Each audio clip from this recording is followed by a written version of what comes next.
Vianney, bonjour. Bonjour. Merci d'accepter ce mot à mot ici à Sarlat, 27e édition du film. Donc on va parler cinéma avec vous. La règle du jeu, c'est mot à mot. Je vous propose une expression ou un mot et vous y répondez. Dans un moment, je vous dirai jouer, parce que vous jouez dans le film de Diane Curis. Mais la première expression, c'est battre la mesure. Juste avant le clap, je vous ai vu, ou avec les pieds ou avec les mains, battre la mesure. Donc la première expression, c'est battre la mesure. Battre la mesure, c'est quelque chose qui m'obsède, battre la mesure, parce que c'est... J'ai bien compris. Ouais. Depuis tout petit, je sais pas, j'ai un truc avec le rythme, j'adore ça. Et je crois d'ailleurs, c'est quelque chose, une règle qui s'applique au cinéma aussi bien qu'au spectacle. C'est le rythme qui fait la qualité, je trouve, d'une œuvre. Il faut du rythme, il faut être surpris, il faut être bousculé. Voilà, j'ai cette obsession-là, moi, quand je fais des spectacles, quand je crée des chansons. Et je crois qu'au cinéma, il y a aussi cette chose-là. Quand je regarde un film, j'attends vraiment de me retrouver dans le rythme du film. Jouer. Jouer, finalement, moi, c'est l'idée avec laquelle j'aborde un peu tout ce que je fais, franchement. Il y a Maxime Le Forestier qui écrivait une chanson qui s'appelle Le Saltimbanque, qui est extraordinaire, dans laquelle je me suis toujours retrouvé, et il terminait la chanson en disant « Mon numéro n'est pas fameux, je jongle avec ce que je peux ». Et je crois que c'est ça, jouer, on jongle, on s'amuse et surtout on fait comme on peut. Et moi au cinéma autant qu'en musique, je fais toujours comme je peux, je jongle. Vous jonglez avec Diane Curis, premier rôle, première fois au cinéma. Les mots que j'ai envie de vous proposer, c'est à la mode, parce que vous seriez à la mode et le cinéma vient vous chercher, et puis plus généralement, jouer dans un film, qu'est-ce que ça apporte? Donc à la mode. À la mode c'est terrible, la mode. J'ai jamais aimé ça. Vous avez fait du stylisme. Et j'ai fait du stylisme parce que je détestais la mode, parce que je déteste la pensée unique, quoi. Je déteste le monochrome, j'aime pas ça. J'aime bien quand les choses sont variées et surtout quand on n'a pas le sentiment d'être un suiveur. Voilà, et moi je crois que j'ai beaucoup de chance parce que dans ma musique ou dans tout ce que je fais, j'ai des gens qui m'acceptent comme je suis depuis le début. Et j'ai jamais tenté de suivre quoi que ce soit, ni comme tendance. Vous ne vouliez pas de poudre? Ouais, je déteste le maquillage par exemple. Pour vous reconnaître. Pour continuer à vous reconnaître. Donc Diane Curis, jouer avec Diane Curis. Jouer avec Diane Curis,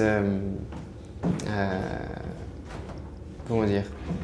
C'est quelque chose de très confortable. Voilà, je dirais ça, parce que il y a des jeux dangereux avec Diane Curis, ça l'est pas tellement, parce que finalement elle a un regard qui est très inspirant, qui met en confiance. Et sur vous et sur Fanny Ardant, notamment.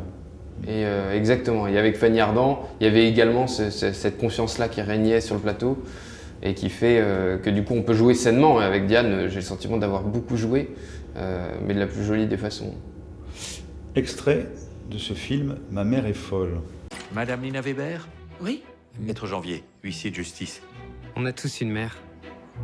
Quelquefois on l'aime trop et parfois pas assez. Parfois elle nous fait honte et souvent elle fait n'importe quoi. Elle est bonne, hein? Alors ça, tu dois faire. Quoi, ça? Vendre. J'ai contact, Rotterdam. On a tous une mère, mais vous connaissez pas la mienne. Ça va? Qu'est-ce que tu fais là? C'est ma mère. Une vraie beauté du Nord. Presque viking. Alors, raconte-moi, la grosse vache hollandaise, elle est comment? J'ai jamais dit qu'elle était moche, hein? J'ai dit qu'elle était un peu forte. Il est avec qui cet enfant-là? Il est à personne. Il est abandonné, alors je l'ai recueilli. Mais t'as fait ça officiellement? Mais non, pas du tout. Putain, mais qu'est-ce qu'elle fout? Oh, ça va! Tais-toi, t'es complètement folle! On ne dit pas t'es folle à sa mère! Si je comprends bien là, ton plan, c'est d'aller sonner chez un narcotrafiquant qui t'a aimé sur une plage dans les années... Oui, bon, bah ça va. Ta mère est une femme exceptionnelle. Pourquoi tu m'as amené ici là? Dis-moi la vérité. Lui, ce mec là, Alvaro, c'est mon vrai père? On a tous une mère. On se construit autour d'elle, là où il y a de la place. enfin là où il en reste un peu, et on finit par grandir à côté d'une énigme qu'on ne résoudra jamais. Puis un jour, on les regarde comme des femmes qu'on aurait croisées dans nos vies, et qu'on pourrait aimer simplement pour ce qu'elles sont. Monitrice de pilotage, puis professeur d'économie, ça c'est votre mère. Ça, c'est ma maman, ça. Si j'en crois Wikipédia. Hein. C'est vrai. Si tant est qu'on puisse faire confiance à l'algorithme. Tout n'est pas vrai, mais... Bon. Votre mère à vous, Ouais. qui est encore un jeune homme, donc fusionnel, le terme est utilisé dans le film de Diane Curis. Qu'est-ce que c'est que votre mère à vous? Alors ma mère et moi, on est fusionnels. Et je crois que ma mère, elle a une folie, mais qui est très belle, qui n'est pas du tout celle de Fanny Ardant dans le film. C'est-à-dire celle de Fanny Ardant, elle est envahissante, elle est dérangeante. Celle de ma mère, c'est une folie discrète, c'est une femme pilote. Et Dieu sait comme il n'y en a pas beaucoup. Parce qu'elle a suivi ce qu'elle voulait faire depuis toute petite. Donc elle a été pilote. Et j'ai mis beaucoup de temps à réaliser que ma mère était brillante, parce qu'elle ne me l'a jamais montré. Elle a toujours été très, très discrète, très modeste, quoi. Et même quand elle a été agrégée d'économie, ça a été... c'était comme un détail, quoi. Alors qu'aujourd'hui, je sais ce que c'est, mais ma mère, elle n'a jamais voulu écraser qui que ce soit. Et avec ça, et elle le faisait pour elle, elle a toujours fait les choses pour elle, donc elle n'a jamais écrasé ni son entourage, ni encore moins ses enfants. Donc finalement, elle a cette folie-là, cette folie de l'humilité. Et ça, c'est un truc qui m'a toujours beaucoup inspiré chez elle, quoi. Le mot suivant est corde, parce que la guitare, mais parce que corde a son arc aussi. Donc vous avez fait une école de management, vous avez fait du stylisme, voilà, donc vous êtes polytâche, hein, multitâche, comme on dit aujourd'hui.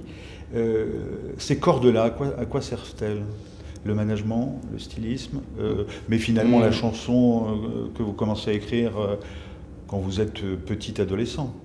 Bah, je crois qu'en aimant l'aventure, c'est-à-dire à chaque fois remettre en question ce qu'on est, ce qu'on a déjà fait, et du coup se proposer des choses nouvelles, on se construit un capital, une richesse intérieure, et en échouant et en réussissant. Mais surtout en allant vers à chaque fois dans des domaines très différents entre eux. Je crois qu'il n'y a que comme ça qu'on se construit quelque chose un intérieur fort et solide.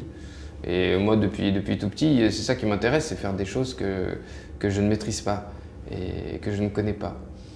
Et en musique, j'ai la même chose, où dès que j'ai le sentiment de refaire une chanson que j'ai déjà faite, c'est très douloureux pour moi. Donc voilà, c'est tâcher de goûter l'aventure dès qu'on le peut. Corde, c'est la guitare, et c'est la guitare seule en scène. Corde et seule en scène. Bah, je suis seul en scène, moi, depuis le début de ma tournée. On a dû faire 300 dates. Et ça a toujours été guitare-voix. Ça s'est achevé en juin En août. En août, Ouais. en août 2018. Ouais. Et finalement, parce que le guitare-voix, ça me donnait la plus grande liberté sur scène possible. C'est-à-dire que réellement, les chansons, je pouvais les couper, je pouvais les squeezer parfois, les dégager ou les refaire quand les gens demandaient. Ça dépendait, mais en tout cas, je pouvais m'adapter. Et moi, j'ai juste l'obsession de l'adaptation. J'essaye juste de m'adapter tout le temps, partout où je vais. Et quand je joue un concert... Donc vous êtes obsédé par le rythme ouais, et l'adaptation. Bah ouais. Mais l'adaptation, c'est une question de rythme, en fait. C'est ça. C'est quand on trouve le bon tempo, c'est là qu'on a réussi à s'adapter. Et le concert, il y a de ça, évidemment. On vous écoute. Tourne et tourne dans ma tête les images du long métrage où tu es belle et moi la bête, et la belle n'est jamais sage. Quand tu diras que c'est ma faute, que je n'ai jamais su t'aimer, au diable toi et tes apôtres. Oh, je m'en vais.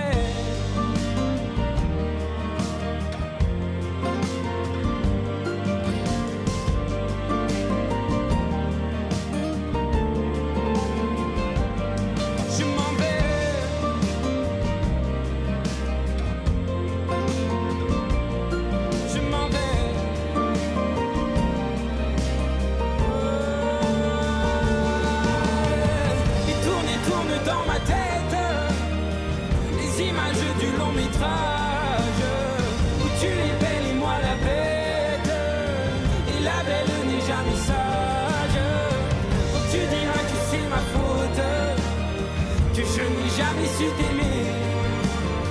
Au diable, toi et tes apôtres. Oh, je m'en vais. La chanson, bien sûr, j'ai dit seul en scène.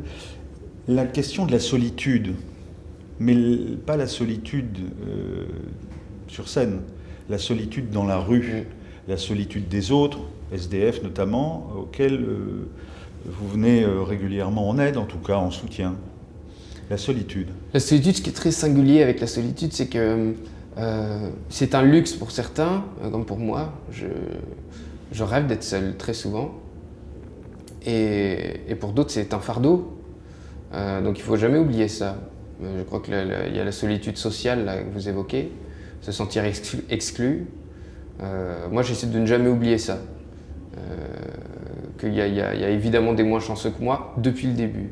C'est-à-dire qu'on ne part pas avec les mêmes chances, jamais. Il y en a qui ont des longueurs d'avance et il y en a d'autres qui arrivent à rattraper tout ça parce qu'ils courent plus vite. Mais voilà, d'essayer de se rappeler que la solitude, c'est quelque chose de soit lourd, soit désirable. Voilà. Dans votre cas, c'est désirable. Une question sur... j'avais pas cette dimension-là, je vous écoute, mais voilà, vous étiez sur la chaîne ou sur la scène, et j'avais pas la dimension foi chez vous. Or, vous êtes croyant, et la question ne porte pas sur l'idée de la foi, comment elle vient, mais sur la foi dans la société contemporaine. C'est-à-dire la foi quand on la regarde dans la rue, parce qu'on est confronté à la misère. La France est un pays de 10 millions de pauvres. Donc, pour la jeune génération que vous êtes, qu'est-ce qu'elle dit ? Je crois que c'est pas la foi déjà qui définit les valeurs d'un être humain. Moi, j'ai plein de gens qui ont les mêmes valeurs que moi, mais qui ne croient pas du tout en Dieu, etc. Et la foi, ça peut aussi être quelque chose, et là aussi, il y a deux angles. Hein. C'est-à-dire que c'est quelque chose qu'on peut essayer d'imposer aux autres, ce que j'ai jamais voulu faire, c'est quelque chose pour moi d'intime. Et puis ça peut être quelque chose, voilà, une aventure personnelle, intime, qu'on vit soi, qui nous porte, hein, qui nous élève, comme c'est mon cas. Qui nous inspire. Moi, au quotidien, c'est quelque chose qui me fait avancer. En revanche, c'est personnel.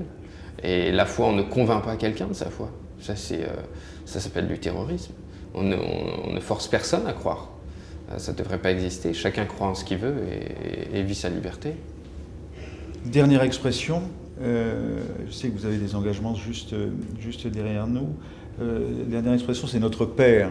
Alors c'est un tout petit clin d'œil, mais on a parlé de la mère au début. Votre père ? Mon père, moi, il a été déterminant dans tout ce que je fais, parce que mon père, c'est un musicien, mais c'est un militaire aussi. C'est un militaire qui a accepté l'idée qu'il ne serait pas comme les autres militaires. Voilà. Il est lui-même depuis le début et il a une sensibilité qu'il a toujours assumée, même dans un milieu pourtant très, très masculin et parfois un peu violent.